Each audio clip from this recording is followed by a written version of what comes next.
Well, good morning, everybody, and welcome. I'm David Madison, the Executive Director at SAES, and I'm joined today by Mary Catherine Duffy, our Director of Professional Development. Mary Catherine, good morning to you. Good Friday morning, everyone. So today we are going to talk about ways to support your faculty and staff. So we've had a couple of different webinars this month to talk about ways to encourage, ways to provide support. We had a great session yesterday evening about ways for board leadership to show support and to encourage the head of school. So if you were not with us last night, that will be available in our webinar library. Take a look at that. And today we're shifting to ways to support the faculty and the staff, the folks that are on the front line of our missions and making sure that the families that we serve have great experiences. So before we get involved, again, we're hoping today will be interactive. I want to make sure you understand how to communicate to us. So if you see the Q&A box, if you will open the Q&A box by punching the button that says Q&A, and if you'll type in the name of the city that you are joining us from, that will give us an idea of the different folks that we have represented. And also, as we progress through the material, that's going to be the way to ask questions or share thoughts. We're going to have a couple of opportunities today to make sure that you get the chance to share some of your great ideas, because I know particularly the heads of school that are with us today have some great strategies that they employ to support their faculty and staff. So I'm looking forward to making sure we all have an opportunity to share today. So we've got Texarkana, Edinburgh, Waco, cities are popping in. So thank you all so much. And with that, I'm going to turn it over to Mary Catherine Duffy. Well, good morning, everyone. I'm really happy to be here this morning and to have this webinar topic. I think it's a really important one. I think that we would all agree that the faculty and staff in our schools are the most important resource that we have, and we want to be sure that we are showing them support and offering them that support that they need on a regular basis. So let's just jump right in. And I want to start with a quote by a leadership expert, John Maxwell. The single biggest way to impact an organization is to focus on leadership development. There is almost no limit to the potential of an organization that recruits good people, raises them up as leaders, and continually develops them.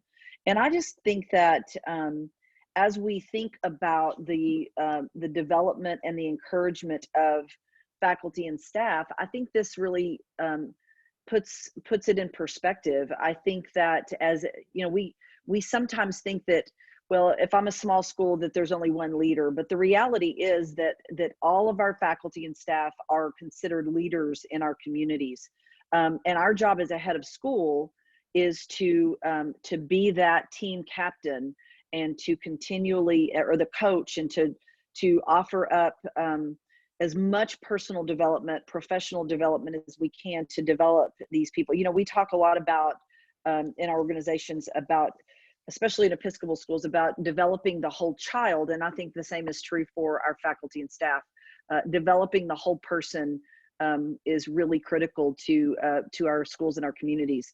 I also want to talk about, I'm not sure how many people have read the book Good to Great, but in the book Good to Great, Jim Collins talks about a level 5 leader and the way that a level 5 leader treats their employees or their staff members, and he really focuses in on the idea around personal humility and professional will. That level 5 leaders are interested in lifting up the people that work for them, as opposed to being the person that is lifted up. And I do love that. And so I think it's really important as we walk into this that we consider ourselves to be level 5 leaders, that we consider our job as one that promotes the people that work for us, one that puts their needs above our own, that we're self-effacing and understated, and that we understand that that's the kind of leadership that is going to make a school not just good, but great. So we're going to talk about 4 areas of focus today. We're going to focus on professional growth and support, kind of the growth and support around your professional skill sets, personal growth and support, the growth and support of the whole team. And then I tried to do a little survey of colleagues around the association to talk about what are some ideas of support that they might have. And as David said earlier, I really want this to be an interactive webinar. I want you to ask questions. I want you to offer things that you are doing, because the more things that we can offer up to each other and the more ideas, the better. So let's just go ahead and start with the idea around professional growth and support. There are several ideas around this that I want to talk about. The first one is an obvious one. It's just sitting down and setting professional goals with our faculty and staff. Insisting that everyone set goals for themselves and work to achieve those goals, I think is a critical component. The goals that you set with your staff should be SMART. That means that they should be specific, they should be measurable, they should be attainable, relevant, and time-based. You know, I don't know how many people actually set goals for themselves. You guys probably know me and well enough to know I'm a big goal setter. I really think that it's important to set goals and to pay attention to those goals and to work towards them and pay attention to the progress. When we talk about specific goals, we talk about you know, the idea around making sure that you are setting a goal that you understand is specific. Don't just say, oh, I want to be better at classroom management. A more specific goal might be to manage the classroom, you know, during certain times of the day when I know that I'm having a hard time keeping control of the classroom, maybe setting a goal specific to that, making sure it's measurable, making sure it's reasonable. Your job as the head of school, in my opinion, is to hold a mirror up to your faculty and staff and to say, hey, is that a reasonable goal? Hey, gosh, I'm going to make sure that all of my students this year have make 100, you know, 100 on every assignment. Well, that's not probably an attainable goal. So for us to hold up that mirror and to make sure that our faculty is setting goals that are attainable is important. Allow faculty and staff to have input in their professional goals. I think that it is critical that when we set goals for our faculty and staff, that we're not just saying to them, hey, this is what you need to do. We want them to have input and have skin in that game. And so you want to work together with each staff member to set goals based on the individual employee's needs and what they're struggling with or what they need to get better at. We all know that there are some skills that we have that we're great at and some skills that we are not. And so working with that and there may be things that your employee doesn't even realize that they need, but it may be that you have, you're not sure, you know, they know some things that they want to work on that you're not aware of. So allowing them to have input is critical. And then creating a growth plan. I want to talk about a growth plan for just a minute, because who gets a growth plan? A growth plan is for, in my opinion, is for someone on your staff that really needs to improve in an area. Setting a growth plan for somebody who may be struggling with classroom management, or maybe they're not doing, they're struggling in the area of parent communication. And for me, a growth plan always was set around someone who we really had an issue with. Everyone has a growth plan. When we set goals, those are growth plans. But when I'm talking about a growth plan for improvement, I'm talking about specific goals for improvement where you are working with an employee that may very well not make it. And it's a pretty significant issue. And so you're going to set growth plans and goals for that. And that's when you're going to document. So let's go to the next slide. And let's talk about how once you've set your goals for your employees and you've talked about it, how do we make sure that we're assessing those goals? Well, that's to meet regularly and to check in on the progress.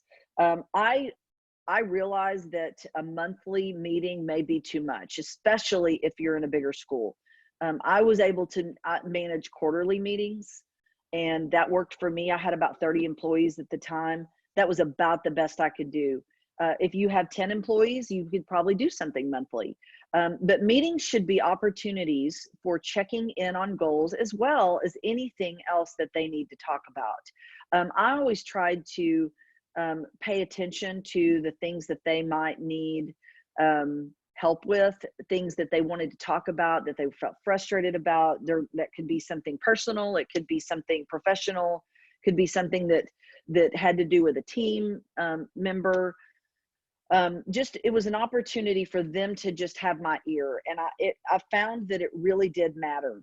The growth, when we talk about the growth plan though, when you create the growth plan and you're offering feedback, these meetings are for specific feedback. So you see the difference between maybe a quarterly meeting with a teacher that you're just kind of checking in and what do you need and how did that professional development conference go, or how are you doing in this goal? That's different than if you created a growth plan for someone.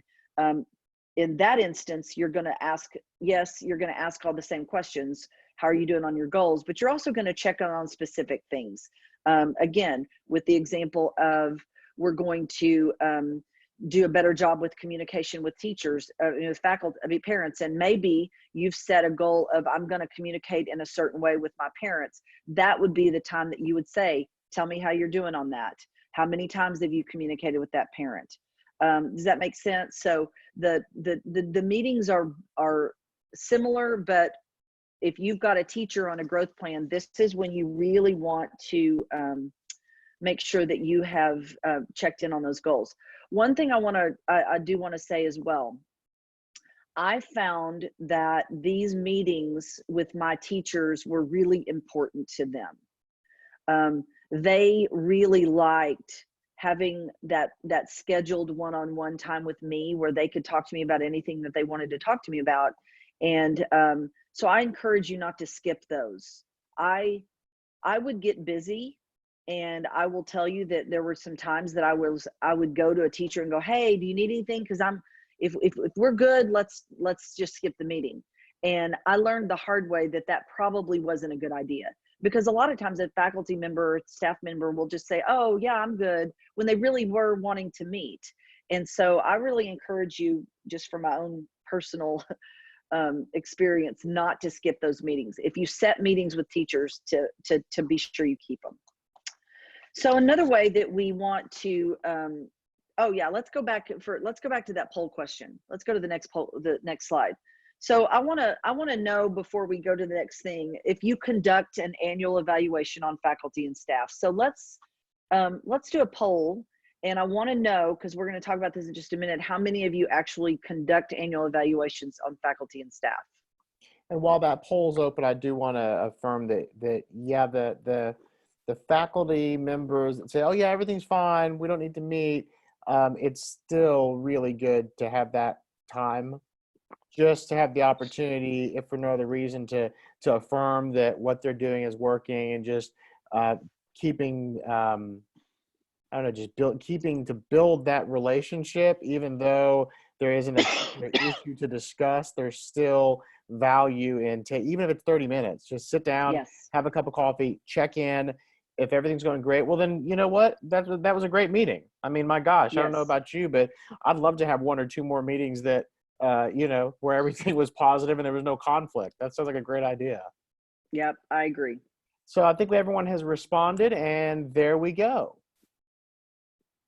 Oh, I need to share the results. Sorry. There we go. There we go. Good. Everybody on this group is conducting an annual evaluations. That's awesome. So that's a good practice. Obviously, something that we want to take a look at in your accreditation visits. But yeah, some type of annual evaluation of your faculty and staff along the lines of what Mary Catherine has discussed this morning.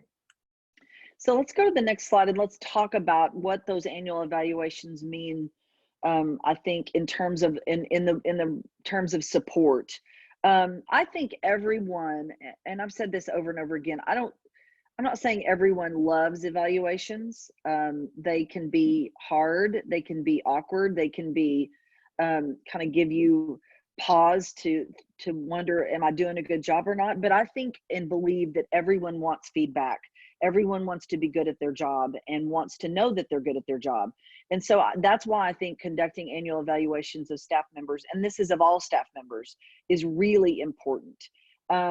One of the things that I would offer as a suggestion in conducting an annual evaluation is the idea around a self-evaluation as part of your full evaluation. The reason I think that is important is because I believe there are some people, and we're going to talk about this later when we talk about getting to know your faculty, but there are some people, especially rule followers, who will go into an annual evaluation and just say, tell me what I need to do. Tell me exactly what I need to do, and I will do it. And what I would submit to you is that it's important as part of the whole evaluation for teachers to look at themselves and ask themselves what is going well, what is not going well, and what do I need to be supported. And so that's what I think an annual self-evaluation does. I can tell you that many times, that every year that I did this, my teachers would just whine and complain, and they didn't want to do it. But at the end of the day, when they did it, they were able to see where they felt really good about their job and where they felt like they needed support. And it came from their own mind and their own thoughts, not from what I thought they needed. And so I just feel like that a self-evaluation is really important. I think that when you are evaluating, not only should you have the self-evaluation, but that you need to be willing to give feedback on those goals and on that self-evaluation.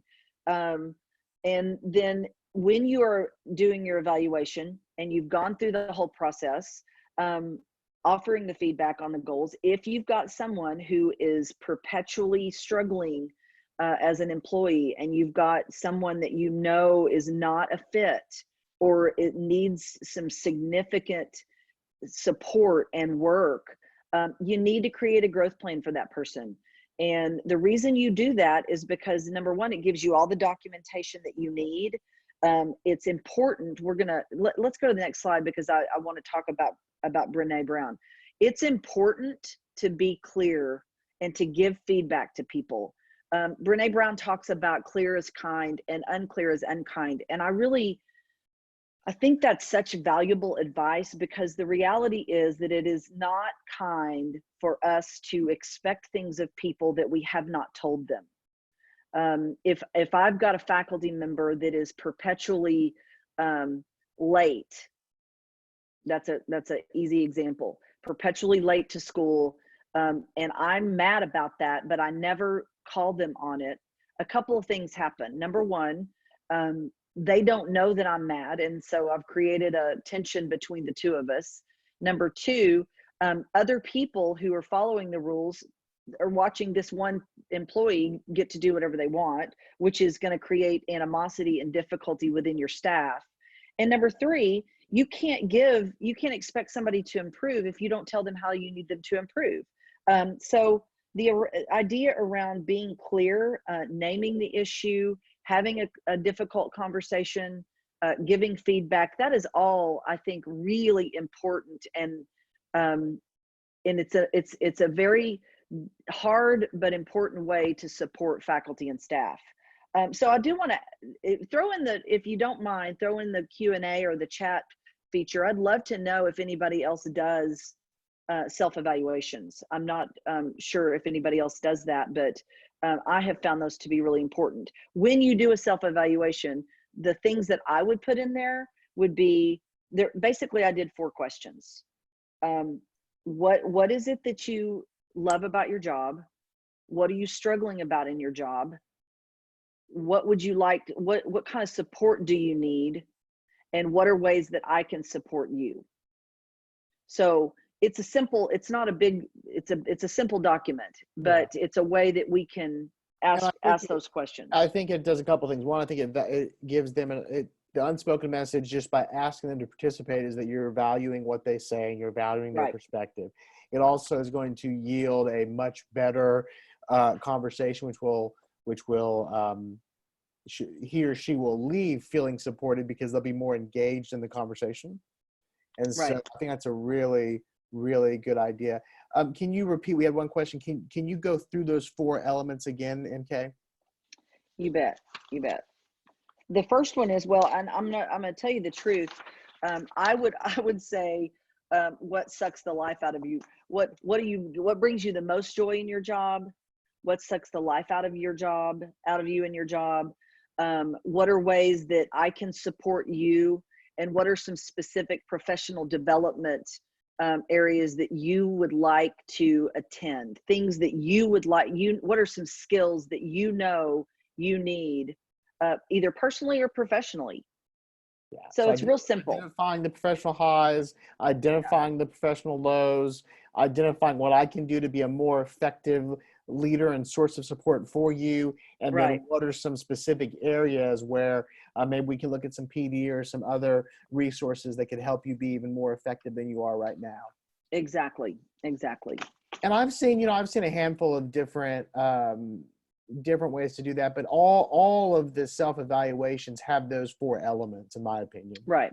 Well, and again, one of the things that Brene talks about is the idea around, and I love this, promoting an attitude of learning or curiosity or question asking, um, both in yourself and in your faculty and staff. And so if you are asking those questions, if you're modeling that through a self-evaluation and you're saying, I'm asking you to tell me, and I want to learn more about how you see the world.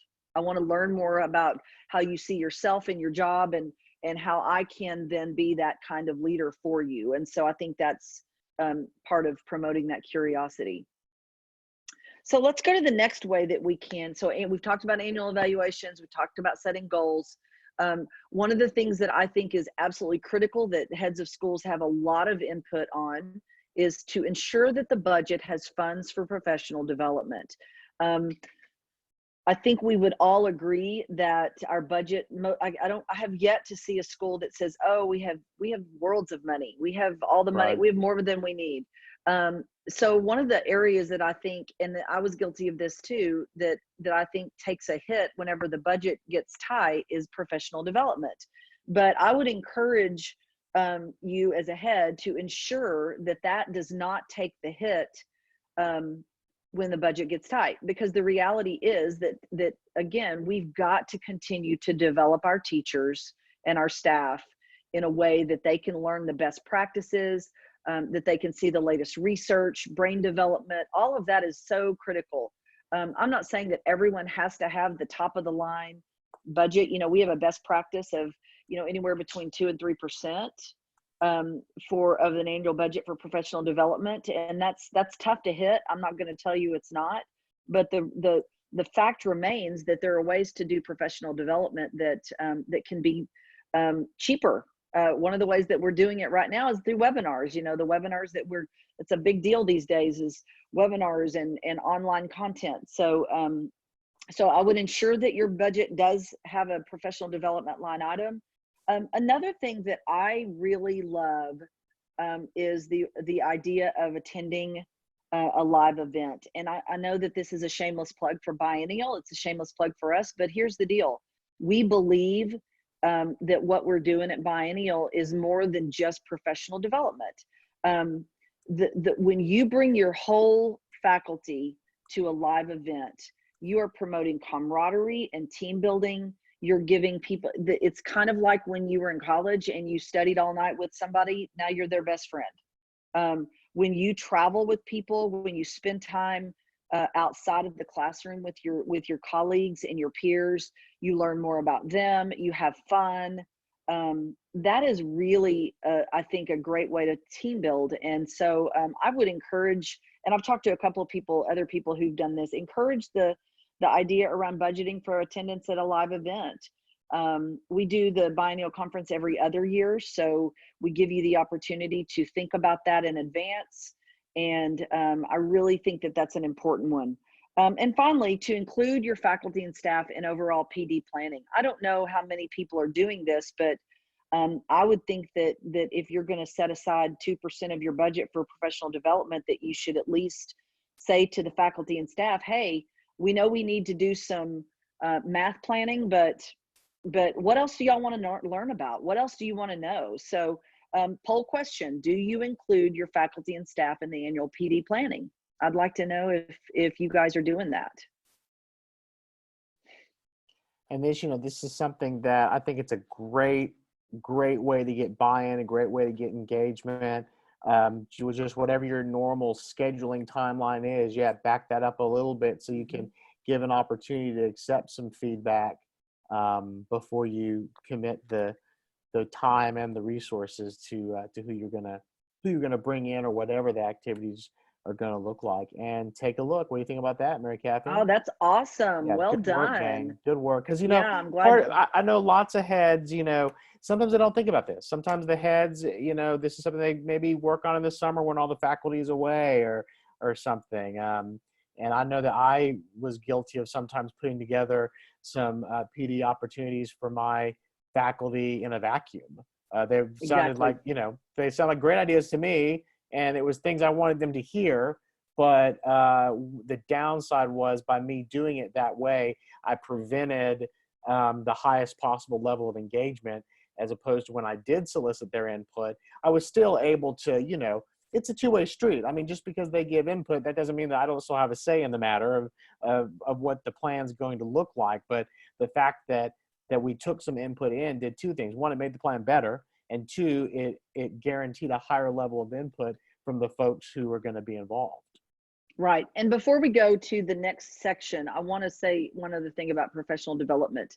Um, Again, with the budget, I realize that the budget is tight, and that's true for almost every school that I go to. But the reality is that you can find low cost professional development, and one of the very best ways that you can do that is through the shadowing of other schools.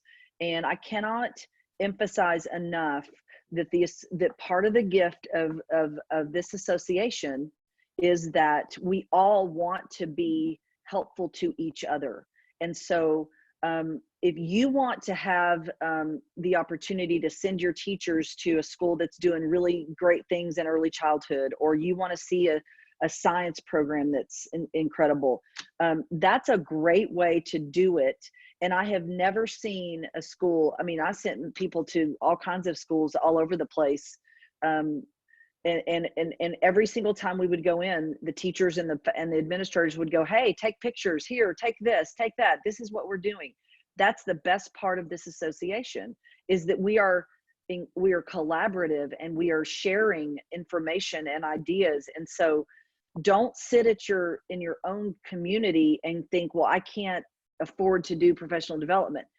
It's a cheap way to go to just get a hotel room and gas and go visit another school that's doing doing the things that you would like to be doing. Teachers love So I that. think that's a Teachers great way. love seeing, Oh, the they love it. workshops and the conferences are great, but there's just something that's particularly special about being able to observe what's going on in another classroom that Yep. just really, really is helpful. I'll also put in a shameless plug for our accreditation program as well, because another great way to get plugged into some of those observations and some professional development on the ground is by participating in accreditation visits.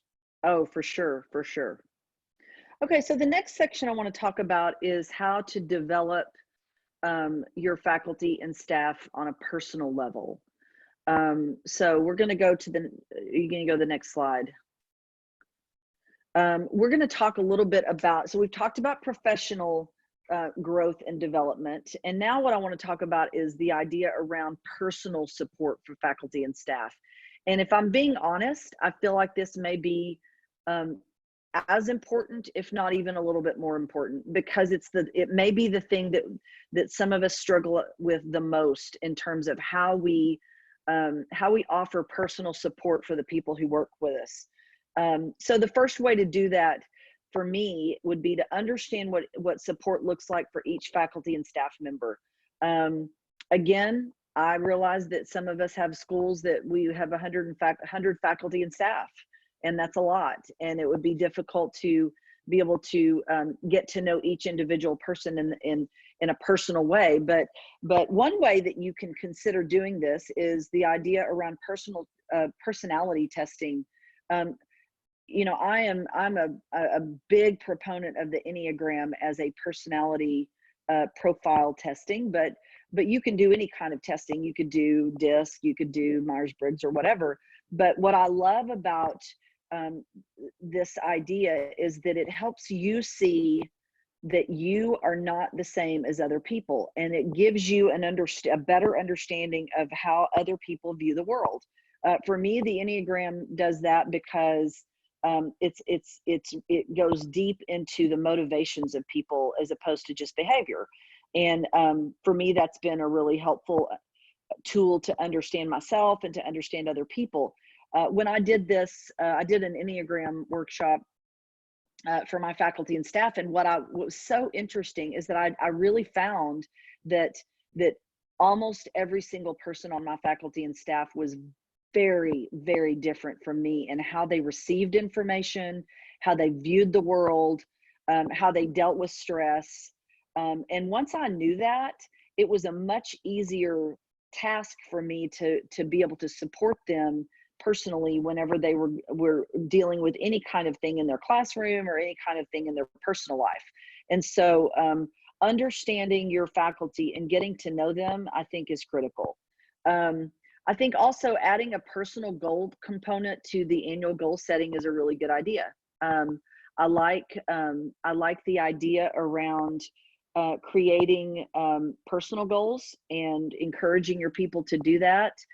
And so I think that when you are sitting down with your faculty and you're talking about what are your professional goals for this year, you might just say, hey, do you have any personal goals? Do you have any things you're working on personally that you want me to support you with? Mary Kath, let me ask, I've got one question and then we've got a follow-up question from one of our participants. So first, give us an example of what a personal goal may be. I think we all understand what the professional goals look like.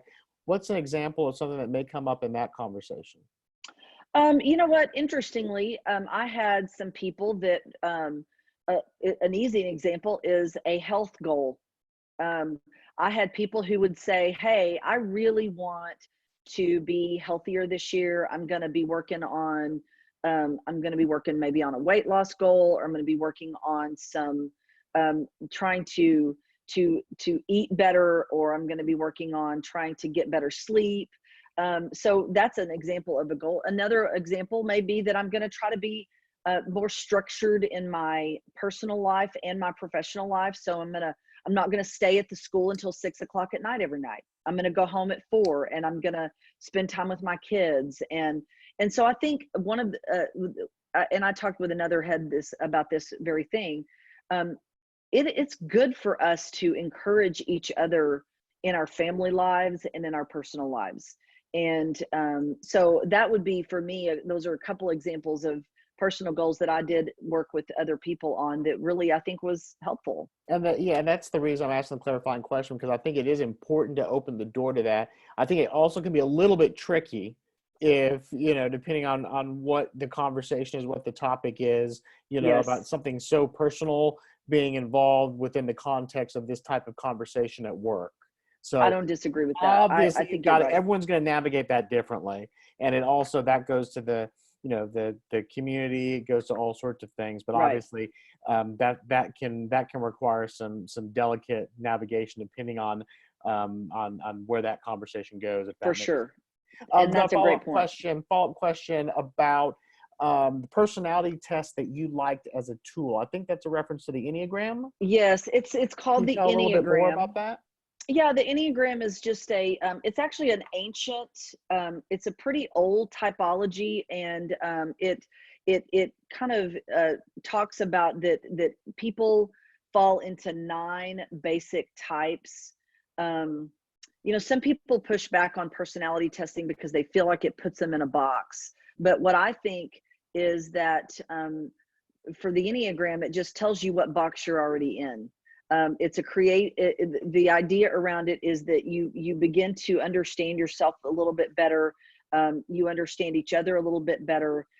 It's called Enneagram, ENNEA gram.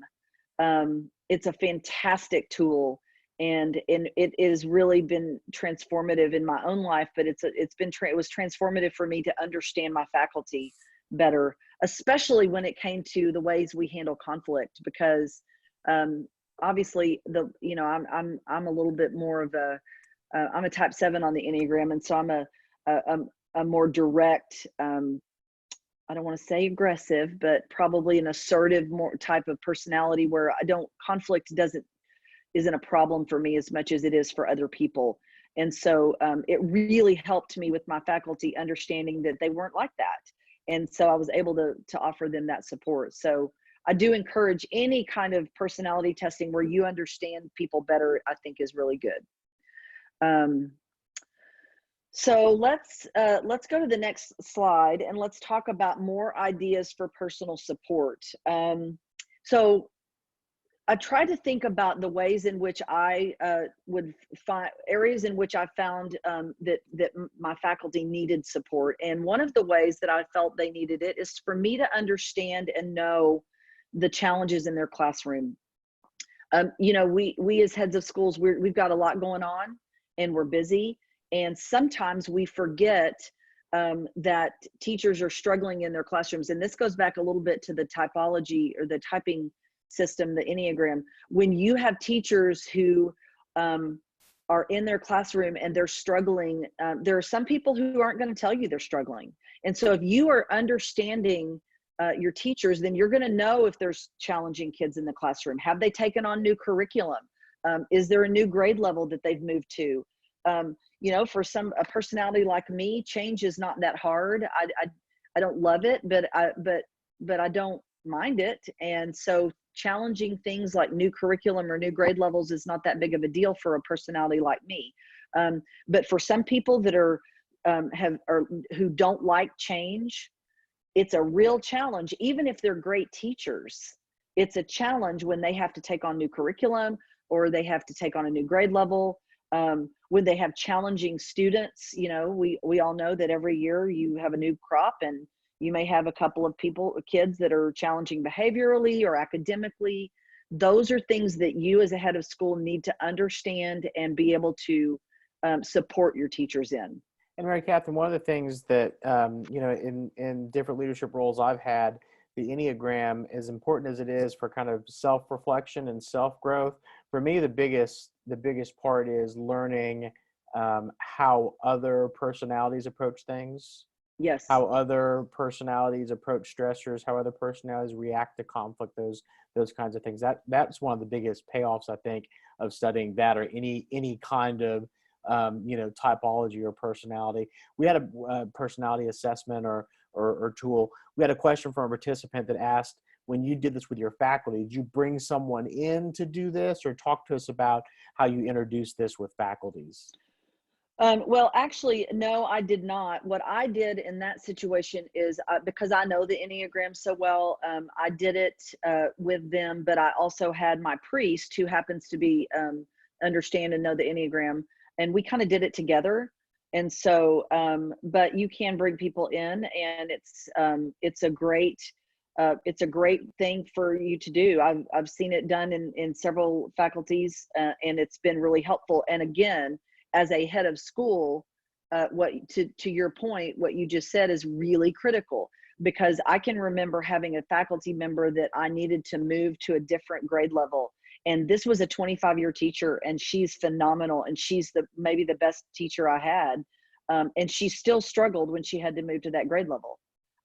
She said, yes, absolutely, I'll do it.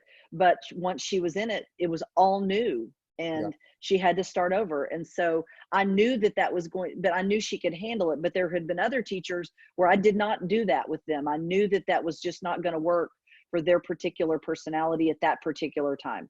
So there's a ton of resources online. There are a ton of resources and books available about the Enneagram. Mary Catherine and I have done this as a kind of a faculty professional development half a day, kind of a session where we go in and talk about, use it. We use it primarily for team building and just kind of taking a team and how do we make them even more cohesive. So there's lots and lots of resources about that if you'd like to learn more about that, or let us know. Yeah. So so the next thing is to communicate. I feel like it's really important to continually write notes. Can be email. I was an emailer. Offering private words of encouragement, being willing to listen. That goes back to that meeting and making sure that you have that meeting, even if you think you don't need it. Knowing and understanding the challenges they have at home. You know, this is also tricky, and it kind of speaks to what David mentioned about the idea around personal goals. For me and for my community, my knowing my faculty and staff and what their life looked like was part of our culture. and it mattered to them. And asking the question, are they having a rough time at home? Do they have a struggling child? Has their spouse lost a job? I think it has to be delicate and deep, and you have to be careful. But in my community and in my culture, this was a critical component of my support of them. They wanted and needed to be in relationship with me, and I needed to know kind of what their life looked like, and so I could support them. And so I think that's an important piece. Showing up. This was something that I talked with a head just recently about, just showing up for things, being in their classroom when they're doing a big event, and they know, when they've got parents coming in for a big presentation, me showing up into that presentation when the kids had worked really hard on something, showing up for that. Also showing up for important events in their personal lives. Throughout the time that I was at St. Albans, I had a number of faculty members who lost spouses, who lost parents. I went to weddings, I went to the hospital, I went to funerals. Those are ways that you can show that you love them and care about them, and you support them personally. And then finally, the last idea on this is the idea around giving them a break. Giving them permission to be off campus to see their own children at other schools, making ways for them to be able to do that, I think is a great idea for personal support. Making sure that they take their sick days. We talk about this all the time. There are some personalities, again, but with the personality, but there's some personalities that don't think that they never want to take off. They feel like they have to be there at every second and be in control of everything. And I had some faculty members that I was just like, you know what? Nope, you're going home.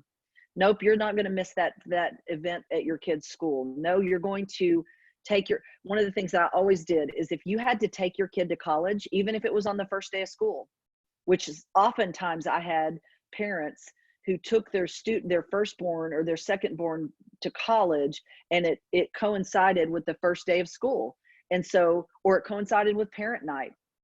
And I made arrangements and made sure that they did not miss that day, because that's a day that they'll never get back. And so those were the kinds of things where you can really offer personal support to them. One more comment on the Enneagram before we go to the next slide, NK. So another participant just shared this with me. We did Enneagram this year and brought in a clergy member who is trained in it to run it. It was also a breath of fresh air to be reflective and receive information from someone who didn't, quote, know us, unquote. And we could be completely open without having previous notions about the speaker. It was a great team builder to kick off the year. So yeah, it's just another from another participant who did it that way. Yeah.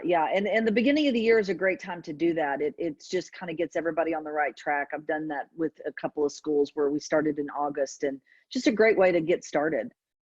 Okay, so next slide we're going to talk about is whole team growth and support, and just talking about how do we support the whole team and the faculty and staff as a whole. Well, the first, probably one of the best ways, is that you as a head of school are continually pushing for pay increases and benefits for your faculty and staff, that you're paying attention to how they're being paid, how they're being compensated, and that you're pushing and advocating for them on a regular basis.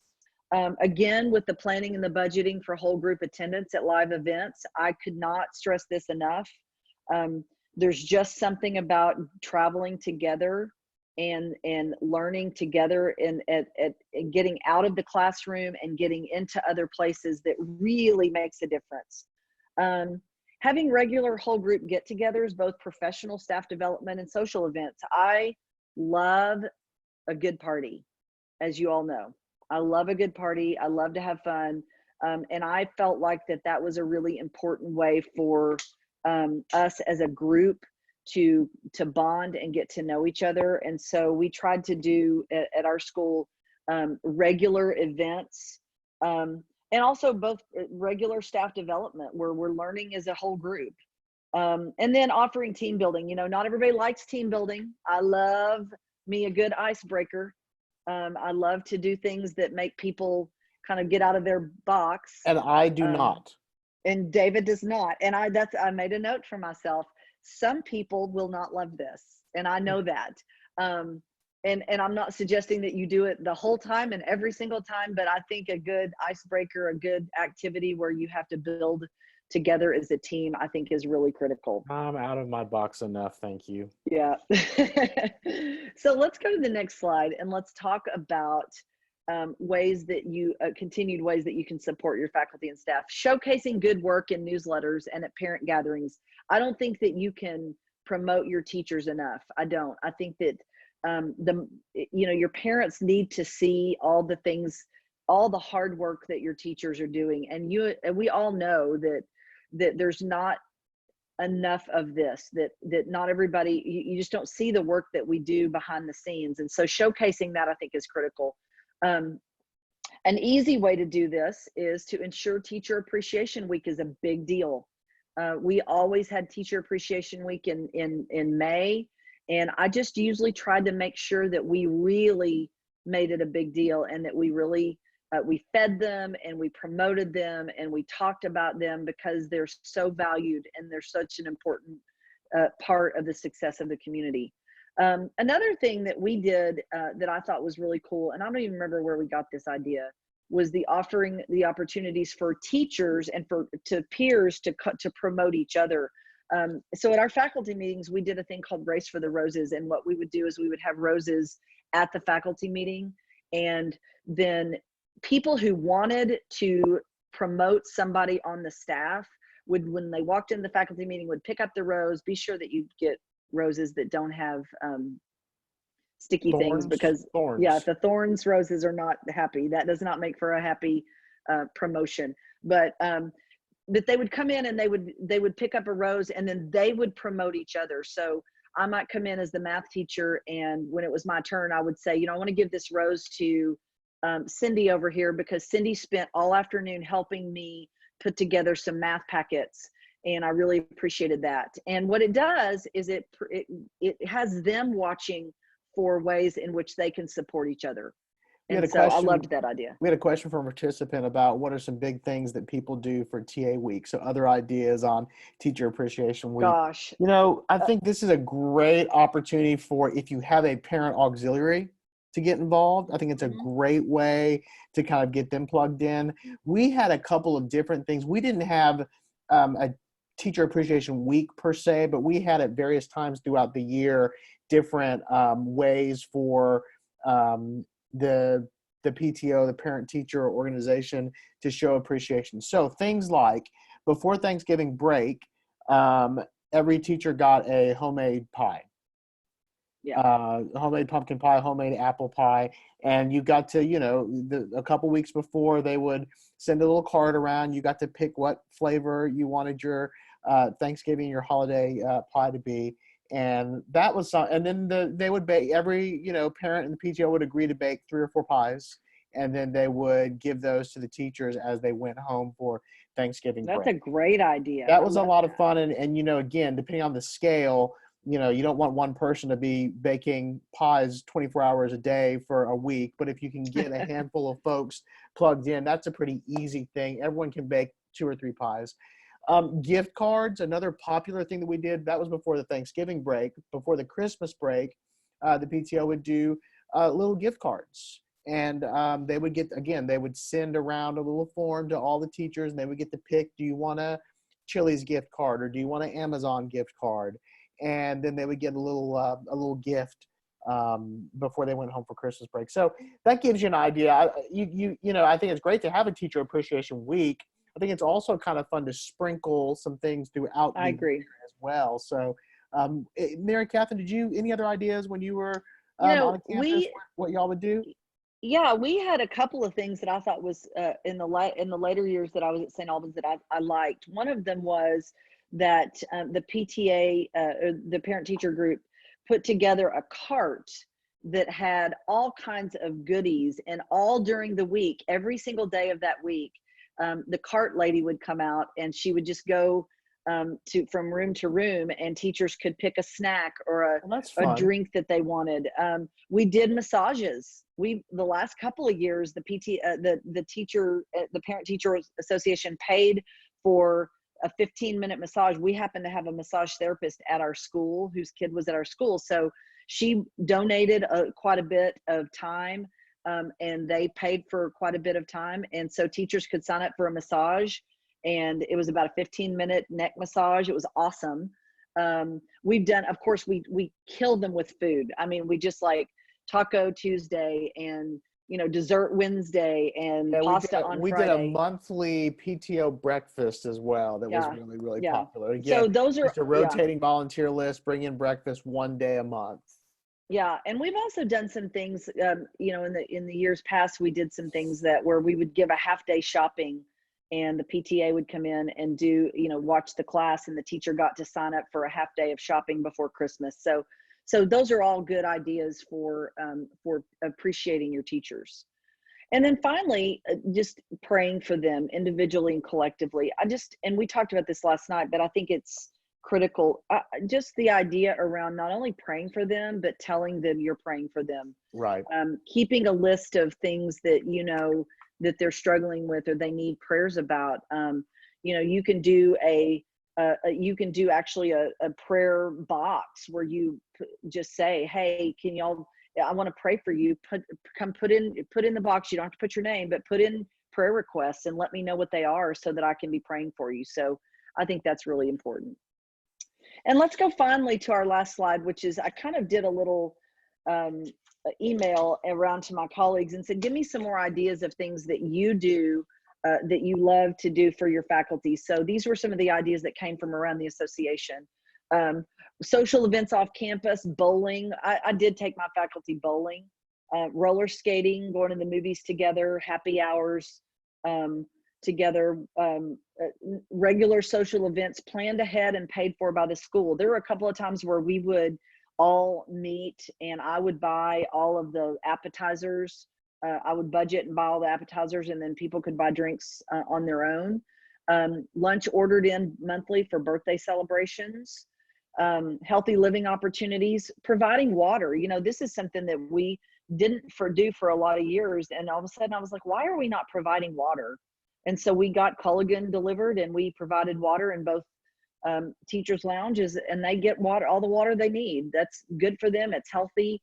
We provided yoga classes. We offered yoga classes, group exercises, walks.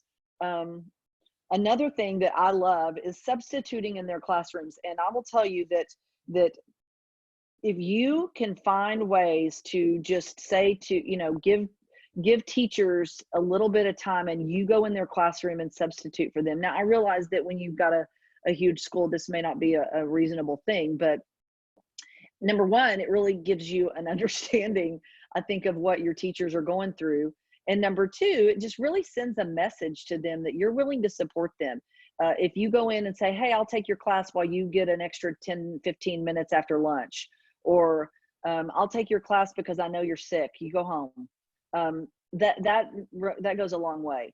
We talked a little bit about the time off for Christmas shopping, cooking for them. This was something that I did on the regular, and because I love to cook and I love, as I said, I love a good party. And so I liked cooking for them. But another thing that I did during stressful weeks, if we had Iowa testing or we had parent teacher conferences or anything like that that was going to be a stressful week for the teachers, we would try to bring in food for them on Fridays and just give them a nice lunch.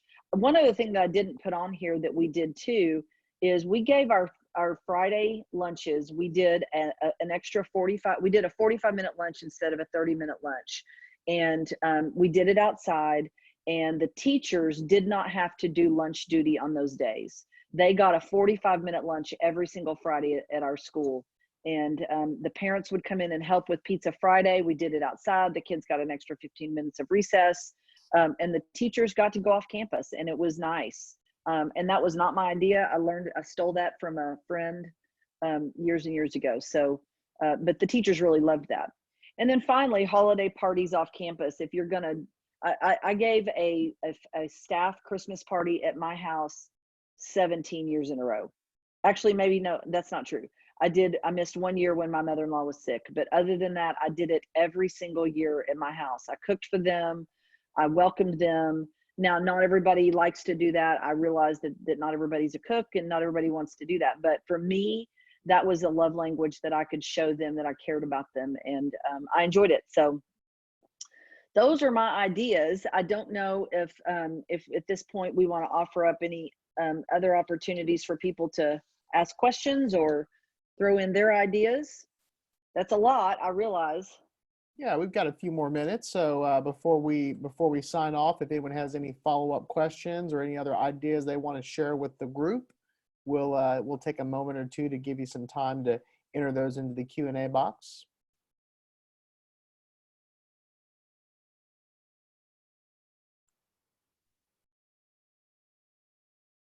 This was an easy webinar for me because it was fun.